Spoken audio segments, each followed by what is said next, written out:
लगाइए heading Newton's third law of motion. Newton's third law of motion.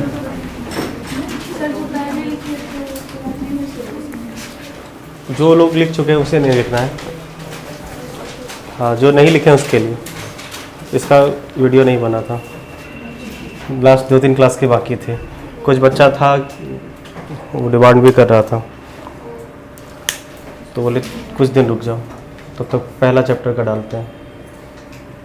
शुरू करें। देखिए थर्ड लॉ में कुछ खास बातें नहीं की गई है, बस एक ये कहा गया है कि नेचर में एक लॉ काम कर रहा होता है कि हर एक्शन के अपोजिट और इक्वल रिएक्शन होता है। स्टेटमेंट है to every action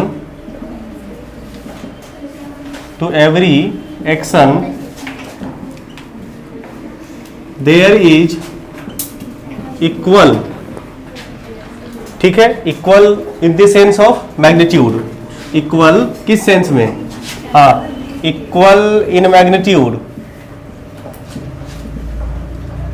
equal to every action there is equal and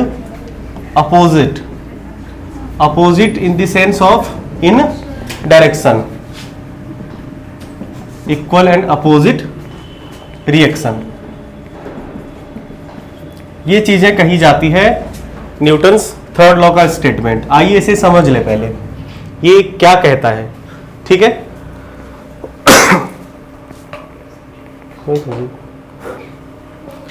हाँ, इसको खोना नहीं। To every action there is equal and opposite reaction. किसका जरा आज इसको समझते हैं। देखो जैसे मान लीजिए दो लोग हैं, नोट्स वगैरह किया आपने यहां तक? सब लोग कर लिए हैं यहां तक का नोट्स? झूठ नहीं बोल रहे हैं? Yes sir. हाँ देखो, मान लो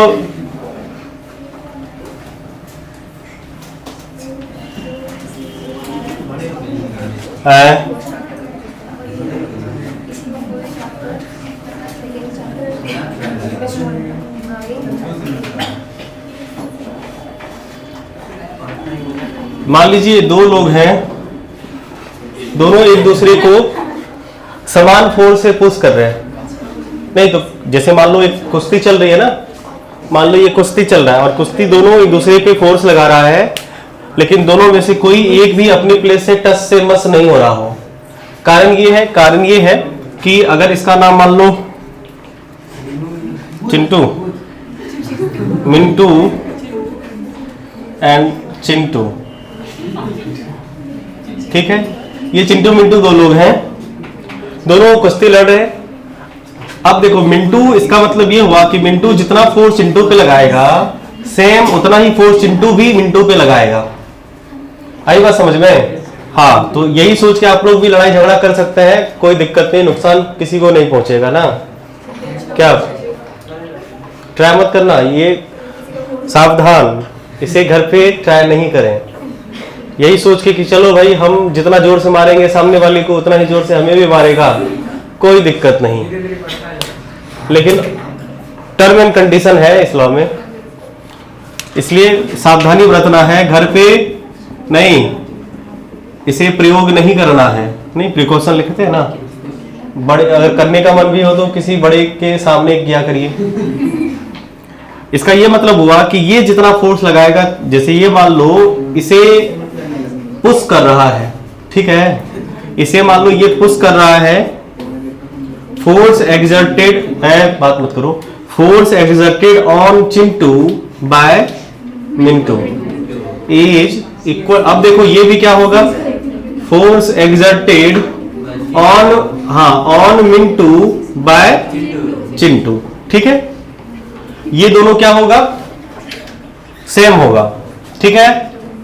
फोर्स एक्सर्टेड, जितना फोर्स मिंटू चिंटू पे लगाएगा उतना ही फोर्स चिंटू भी मिंटू पे लगाएगा। यही कहता है न्यूटन्स थर्ड लॉ। नहीं मतलब according to Newton third law, force exerted और ऑन, ये हुआ ऑन मतलब किस पर, on Chintu by Mintu is equal to force exerted on Mintu by Chintu. But यहाँ पे अपोजिट इन, ये फोर्स वेक्टर क्वांटिटी है, अपोजिट इन डायरेक्शन, नहीं तो इसलिए माइनस साइन लगा देते हैं। ये है न्यूटन थर्ड लॉ। समझ गए बात को? अब यहाँ पे ये स्टेटमेंट में एक्शन और रिएक्शन की बात की गई है। एक्शन और रिएक्शन, एक्शन मतलब ये हुआ कि मान लो फोर्स जैसे इसने लगाना स्टार्ट किया, बदले में ये भी लगाएगा। नहीं, भले दोनों साथ साथ होते हो लेकिन एक उनमें से एक पेयर मतलब एक फोर्स एक्शन और दूसरा जो बच जाता है वो रिएक्शन कहलाता है। आई बात समझ में? जैसे यहां पे तुम लग रहा है कि तुम्हें चलो दोनों साथ साथ हो रहा है। एक और एग्जांपल समझते हैं। जैसे यहां पे एक्शन और रिएक्शन क्लियर हो जाएगा। जैसे एक ब्लॉक है, एक सरफेस पे एक ब्लॉक जिसका कुछ ना कुछ मास होगा, उसे हमने यहां पे रख दिया। अब ये ब्लॉक क्या करेगा, इस सरफेस को पुश करेगा, नीचे की तरफ दबाएगा। जैसे तुम्हारे कपार पे मान लो 10 केजी का बोरा रख दिया जाए, नहीं तो 10, 100, 50, तो तुम्हारी नहीं कपार भारी होगा ना, दबा देगा ना, प्रेस करेगा ना, तो वो क्या हुआ, एक्शन। तो ये बुक का जो वेट है, बुक का मास जिसकी वजह से वेट होगा, उस वेट की वजह से ये टेबल को पुश करेगा नीचे की तरफ, और ये फोर्स का नाम होता है वेट। पढ़ेंगे हम लोग आगे, जिस फोर्स के साथ ये नीचे से पुश कर रहा होता है। तो ये पुश किया तो हो गया पहले एक्शन। अगर ये बुक नहीं आता तब भी टेबल था, टेबल पे क्या कोई फोर्स लग रहा था, कोई प्रेशर था, कोई पुशिंग था? नहीं। बुक आया तो इस पे प्रेशर लगा, मतलब एक्शन हुआ। तो बदले में अब टेबल क्या करेगा, उसे वो ऊपर होल्ड करके रखता है, नीचे दब तो नहीं जाता है, ऊपर होल्ड करके रखता है। तो बदले में एक फोर्स लगता है इसी के अपोजिट परपेंडिकुलर, जिसे आप आर कहो या एन कहो, जिसको नॉर्मल कहा जाता है इन शॉर्ट, जो कि एक नॉर्मल रिएक्शन के नाम से भी जाना जाता है, नॉर्मल रिएक्शन। और इसका मैग्नीट्यूड इसके बराबर होगा। आई बात समझ में? मतलब ये दोनों आपस में एक दूसरे के बराबर होगा। मतलब एक्शन और रिएक्शन हमेशा इक्वल इन मैग्नीट्यूड होता है और अपोजिट इन डायरेक्शन एग्जिस्ट करता है। ये एक हुआ। एक और एग्जांपल समझते हैं हम लोग। जैसे देखिए, बड़ा फेमस सा एग्जांपल है तीसरा, रॉकेट प्रोपल्सन। देखो, अगर हम बात करें इन केस ऑफ रॉकेट, तो रॉकेट में क्या होता है,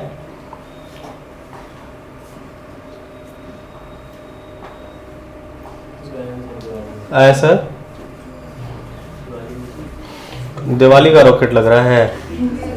अच्छा कोई बात नहीं, सबको एक एक मिलेगा दिवाली गिफ्ट। अब यहाँ पे ना एक नजल होता है, जिससे ढेर सारे नजल होते हैं, जिससे गैस वगैरह निकल रहा होता है, हाँ या ना? अब देखो, रॉकेट जब एक्टिव होता है, जब चालू होता है, बेचारा रॉकेट कट गया।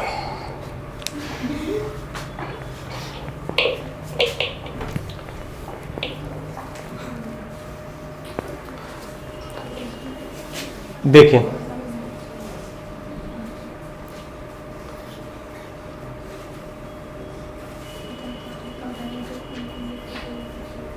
यहां पे नजल होता है और इसी नजल से फ्यूल बाहर निकलता है। मतलब जो गैस वगैरह होती है ना, आपने देखा होगा कि टीवी वगैरह में रॉकेट से काफी हाई अमाउंट में गैस इजेक्ट होती है।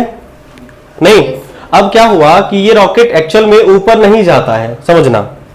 ये क्या करता है, जो इसके अंदर का फ्यूल होता है, गैस होता है, उसे ये नीचे की तरफ पुश करता है। नहीं तो नीचे की तरफ पुश करेगा तो नीचे जो गैस निकलेगा वो क्या, थ्रस्ट लगाएगा, फोर्स लगाएगा। कैसे? गैस लगाएगा प्रेशर एक पर्टिकुलर सरफेस एरिया पे, और वो प्रेशर क्या बन जाएगा, pressure per unit area force बनाएगा। मतलब pressure equal to force by area होता है ना, तो प्रेशर इनटू एरिया बरोबर फोर्स लगेगा ना, ये फोर्स एक्सर्ट कहलाएगा, और ये फोर्स कहलाता है थ्रस्ट। तो ये गैस क्या एक्सर्ट करेगा, ग्राउंड पे गैस एक्सर्ट करेगा आपका थ्रस्ट, ठीक है। और ये थ्रस्ट हो गया in the form of action, action हो गया। अब थर्ड लॉ के अकॉर्डिंग बदले में इतने ही अमाउंट का जितना ये थ्रस्ट लगाएगा उतना ही अप थ्रस्ट लगेगा ऊपर की तरफ, अपोजिट डायरेक्शन, क्योंकि थ्रस्ट का डायरेक्शन क्या है, डाउनवर्ड। तो एक्शन रिएक्शन की वजह से अप थ्रस्ट लगेगा ऊपर की तरफ, एक अप थ्रस्ट लगेगा और ये अप थ्रस्ट की वजह से रॉकेट ऊपर की तरफ लैंड करती है, ऊपर उड़ती है। क्यों? बदले में लगता है अप थ्रस्ट, नहीं, जो कि आपका कहलाएगा रिएक्शन। क्लियर है? और भी बहुत सारे एग्जाम्पल हैं। एक एग्जाम्पल इन्हीं में से लिख तो नहीं लिए आप लोग, लिखने ना है? चलिए पहले इसे नोट करिए, फिर आगे बात करते हैं। दो एग्जाम्पल और समझाएंगे, समझिए। नहीं, इन केस ऑफ वॉकिंग, जब आप चलते हैं वहां पे भी एक्शन रिएक्शन वाला ही कुछ मामला होता है। कैसे? देखिए, जैसे ये ग्राउंड है, ग्राउंड पे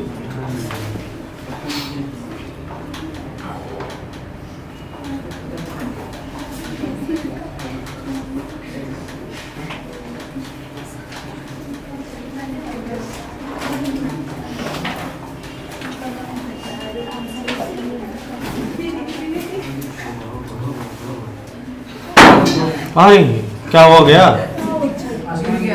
आसमान गिरा? अच्छा,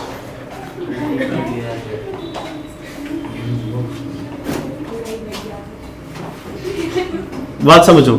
जैसे मान लो ये तुम्हारा पैर है, ठीक है। अब होता क्या है कि जब आप जमीन पे चलते हैं तो ये जो पैर का निचला वाला हिस्सा जो जमीन के कांटेक्ट में होता है, ग्राउंड के कांटेक्ट में होता है, वो ग्राउंड को पुश करता है बैकवर्ड, पीछे की तरफ। अगर आपने गौर किया होगा, जैसे ये पैर जब ग्राउंड पे पड़ती है तो ये पैर आप एक्चुअल में चल रहे होते हैं आगे, नहीं पीछे। ग्राउंड को जैसे आप ये पैर ऐसे रखते हो और ये पैर ऐसे पुश करती है, आपने गौर करा होगा, नहीं किया तो आज करोगे जब आप चलोगे। ये ग्राउंड पैर आपने ऐसे रखा और जब चलते हो तो ग्राउंड पैर को ऐसे करते हो क्या? नहीं, पैर को ऐसे दबाते हो ग्राउंड को, बैकवर्ड नहीं, तो पीछे होता है। हाँ, चल के भी देख सकते हो। तो आप क्या करते हैं, ग्राउंड को पीछे की तरफ पुश करते हैं। आई बात समझ में? तो ये हो गया तुम्हारा एक्शन, ठीक है, एक्शन। ये एक्शन किस फॉर्म में होगा? पुश के फॉर्म में। किसको? ग्राउंड को। ग्राउंड को आप पुश कर रहे होते हैं, एक्शन। तो बदले में ग्राउंड कहता है कि भाई हमको दबा रहे हो तो हम भी कुछ ना कुछ करेंगे, एक्शन रिएक्शन लगाएंगे। तो ग्राउंड एक फ्रिक्शन फोर्स एक्सर्ट करता है। देखो, फ्रिक्शन फोर्स की टेंडेंसी होती है कि जिस डायरेक्शन में मोशन होगा उसके अपोजिट वो एक्ट करेगा। तो अब बताओ, टेंडेंसी टू मोशन क्या थी? ग्राउंड को पुश करने में पीछे की तरफ। तो एक फ्रिक्शन फोर्स लगेगा जो, हाँ, ग्राउंड लगाएगा सरफेस पे, मतलब ग्राउंड लगाएगा लेग पे, पैर पे, फुट पे, किसकी तरफ? आगे की तरफ। ये फ्रिक्शन फोर्स है। फ्रिक्शन फोर्स नहीं, किस फॉर्म में लग गया? ये रिएक्शन। और ये इस फ्रिक्शन फोर्स की वजह से आप जमीन पे चल पाते हैं। क्लियर है? एक और एग्जांपल, फायरिंग ऑफ गन। जब गन वगैरह फायर होता है, गन वगैरह चलती है, तो उसमें क्या होता है कि एक रिकॉइल आपको महसूस होता है। कैसे? चलाया सबने किसी ने? नहीं? बहुत सुंदर। आगे चल के चलाओगे तुम लोग? नहीं? हाँ, मान लो डकैत वगैरह बना तो चलो। ये हुआ कट्टा, पिछले बंदूक था, कट्टा है नहीं, कट्टा जैसा, ऐसा ही कट्टा आता है। इवन देखो, ये ना राइफल टाइप का था, बंदूक टाइप का था, एकदम बढ़िया वाला रिवॉल्वर। हाँ, और ये हो गया तुम्हारा कट्टा। कट्टा मतलब लोकल होता है ना लोकल टाइप का होता है, ऐसा नहीं। हाँ, अब देखो होता क्या है, सुनो। यहां पे जो बुलेट फायर्ड होती है तो बुलेट आगे की तरफ निकलती है, नहीं? बुलेट आगे की तरफ निकलती है तो बुलेट पे लगता है फोर्स। यहां पे ट्रिगर होता है, ट्रिगर को जब प्रेस करते हो, नहीं, तो यहाँ पे ट्रिगर, इसको बुलेट यहाँ पे नजल में फंसी रहती है, ऐसा कुछ होता है। नहीं, हम तो नहीं देखे हैं, तुम लोग इन्हें मत समझना कि सर को इतना आइडिया है, मतलब ना, हम तो बस लगता है कि ऐसा कुछ होता है। ट्रिगर वगैरह सब देखे हैं फोटो वगैरह सब में। हाँ, ऐसा कुछ नहीं जैसा तुम लोग सोच रहे हो। हाँ, अगर ये हुआ कि मान लो हम सोच लिया कि अगर मान लो पढ़ाना वढ़ाना हाँ तो ठीक है, वही बात है, ध्यान रखिएगा।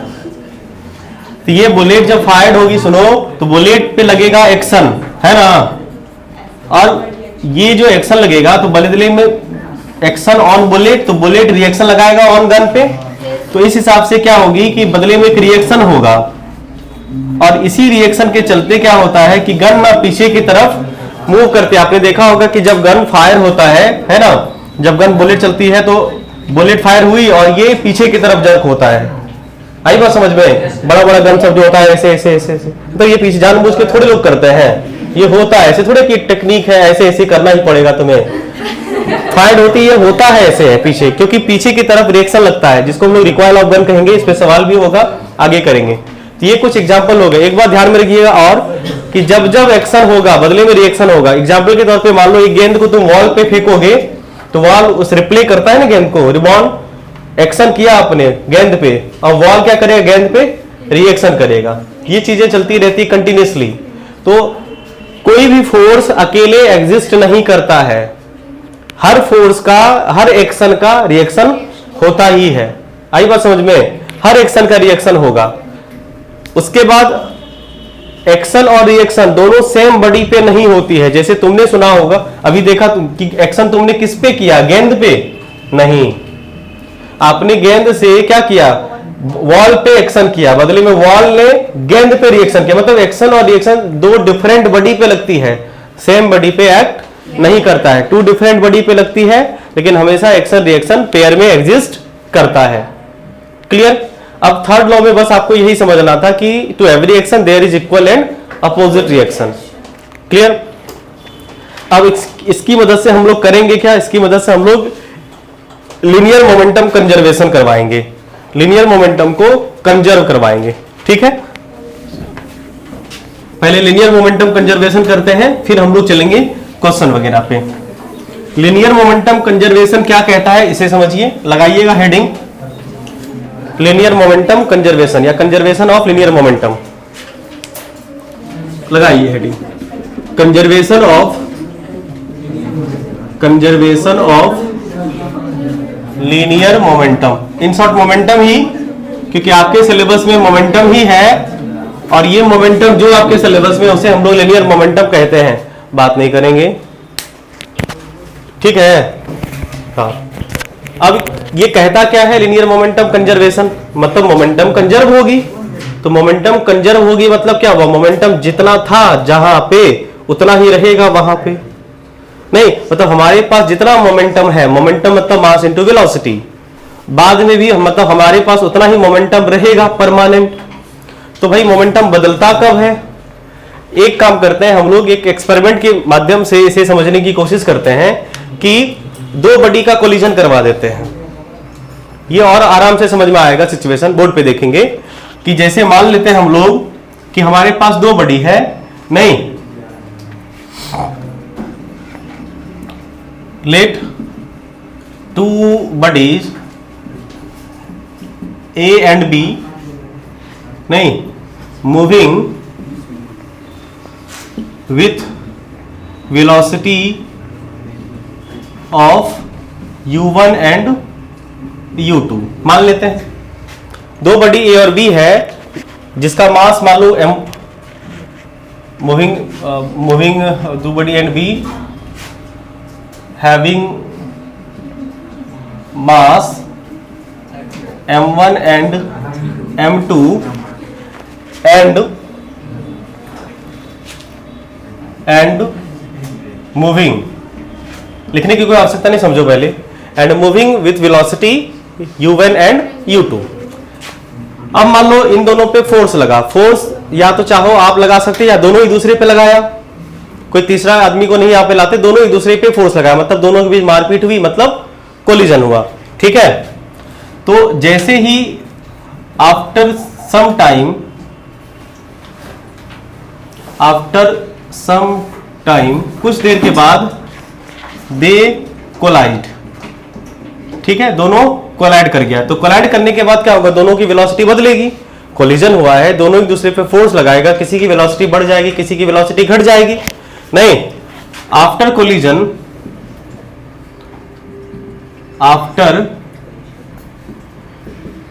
collision, its velocity becomes, लिखना नहीं है, समझो, velocity becomes v1 and v2 respectively, दोनों की velocity v2 और v1 होगा। तो according to, नहीं, conservation of linear momentum, conservation of linear momentum, ठीक है, ये कहता है कि total momentum before collision is equal to total momentum after collision. Momentum conserve मतलब कोलिजन के पहले दोनों के पास जितना मोमेंटम था, कोलिजन के बाद भी टोटल मोमेंटम उतना ही रहेगा, मतलब मोमेंटम कंजर्व हुआ। आई बात समझ में? कंजर्वेशन का मतलब क्या था कि दोनों आराम आराम से जा रही थी, उसके पास, दोनों के पास जो मोमेंटम था, थोड़ा इसके पास थोड़ा उसके पास, दोनों का सम मान लीजिए कुछ था, कोलाइड हुई, कोलिजन के बाद फोर्स लगा, लेकिन मोमेंटम का नेट नहीं बदलना चाहिए। एक दूसरे का मोमेंटम बदल सकता है, लेकिन नेट मोमेंटम ऑलवेज भी कंजर्व होगी, वो चेंज नहीं होगी। हमें नेट मोमेंटम के बारे में बात करना है। तो क्या होगा? मोमेंटम मतलब total momentum before collision, total momentum before collision is equal to total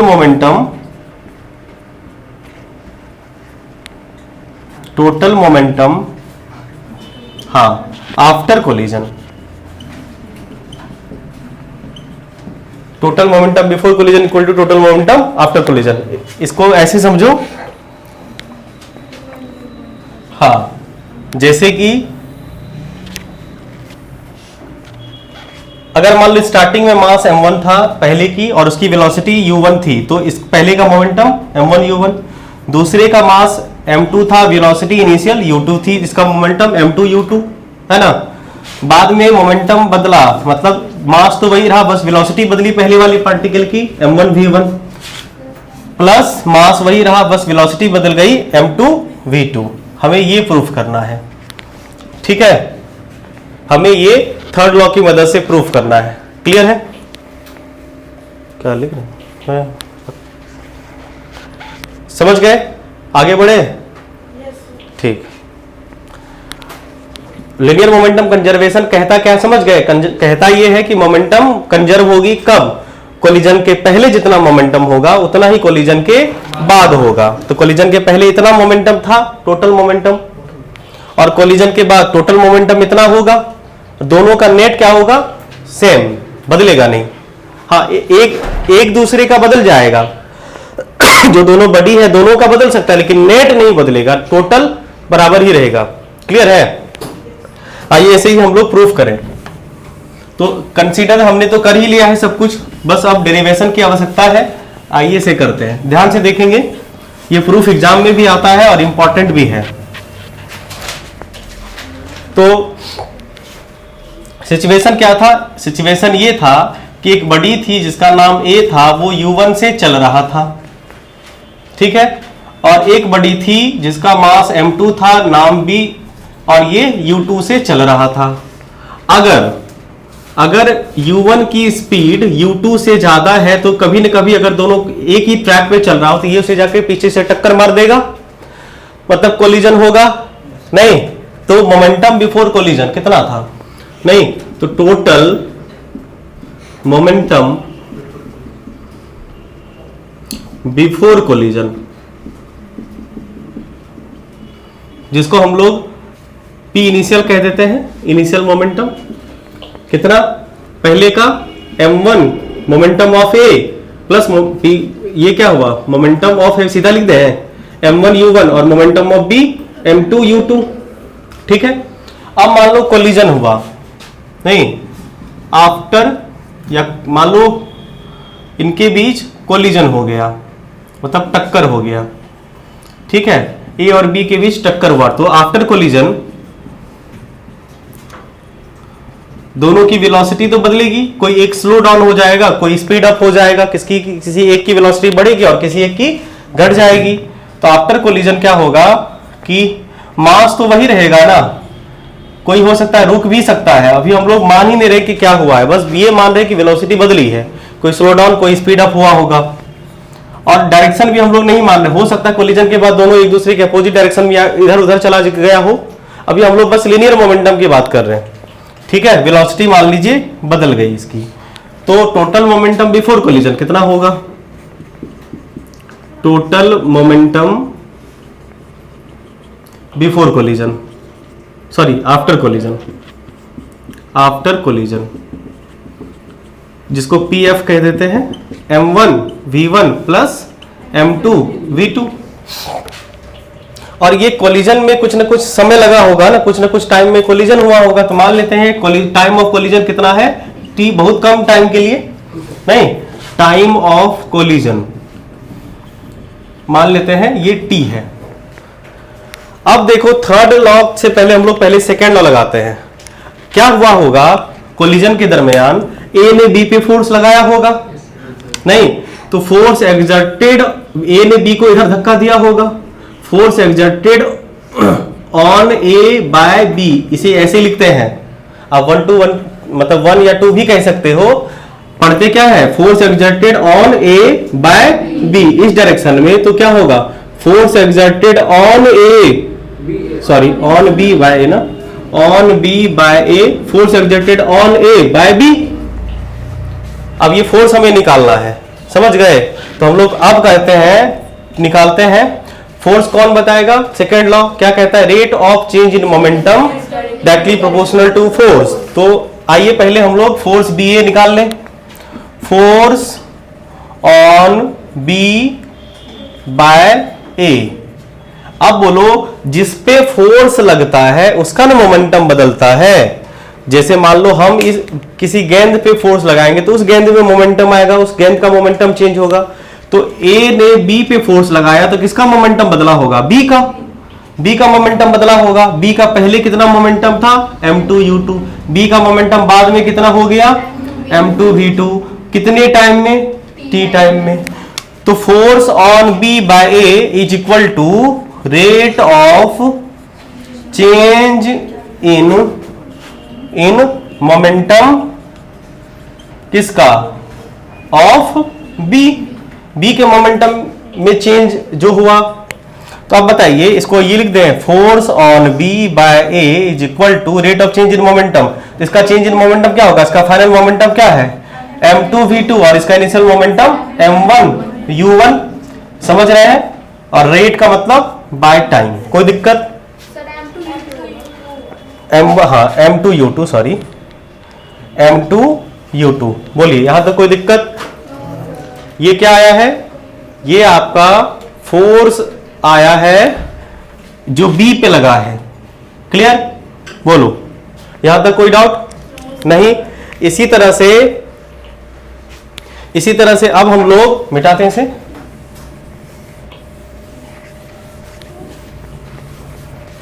इसी तरह से फोर्स ऑन ए, नहीं, force on A by B is equal to rate of change in momentum of A. समझ रहे हैं सब लोग? लिखेंगे कोई नहीं, समझेंगे साथ साथ। सब समझ रहे हैं? गुड। तो ये किसके बराबर होगा? ए के मोमेंटम में चेंज। तो ए का फाइनल मोमेंटम क्या है? m1 v1। इनिशियल मोमेंटम क्या था? m1 u1। कितने टाइम में? t। दोनों आ गया। इसको हमने एफ ए बी कहा। अब थर्ड लॉ यूज करेंगे, ठीक है? अब हम लोग थर्ड लॉ अप्लाई करेंगे, इसकी आवश्यकता खत्म हो गई। थर्ड लॉ क्या कहता है? थर्ड लॉ कहता है एफ ए बी बराबर एफ बी ए। नहीं, अप्लाइंग थर्ड लॉ नहीं, according to Newton's third law. Newton's third law. Third law कहता है कि एफ ए बी जो होगा वो बराबर होना चाहिए माइनस ऑफ एफ बी ए के। कोई दिक्कत? अब बताइए, एफ ए बी अभी अभी आपने निकाला है ये वाला एक्सप्रेशन। एफ ए बी का वैल्यू कितना है? m1 v1 minus m1 u1 by t equal to minus of F B A कितना है? m2 v2 नहीं, minus m2 u2 bye t। कोई दिक्कत नहीं? या तो कोई दिक्कत नहीं? अब ये t से t टिटिया गया। अब बताइए क्या बचा? बचा क्या? कुछ नहीं। अब देखो ये बचा तुम्हारा m1v1 minus m1u1 is equal to, देखो माइनस m2v2 प्लस m2u2। कोई दिक्कत? अब एक तरफ ग्रुप कर लेते हैं v वाले को, इस v वाले को इधर लेते आए, बोलो तो बताइए m1v1 plus m2v2 is equal to m2u2, ये उधर जाएगा तो प्लस में m1u1। क्या यही प्रूफ करना था? अब आ गया आपका m1u1 प्लस m2u2, इधर वाले को इधर लिख दिए और इधर वाला m1v1 प्लस m2v2। क्या यही प्रूफ करना था? बोलिए, यही हो गया आपका linear momentum conservation. Momentum before collision is equal to momentum after collision. बोलो, इसको दोबारा एक्सप्लेन करना है तो बोलो।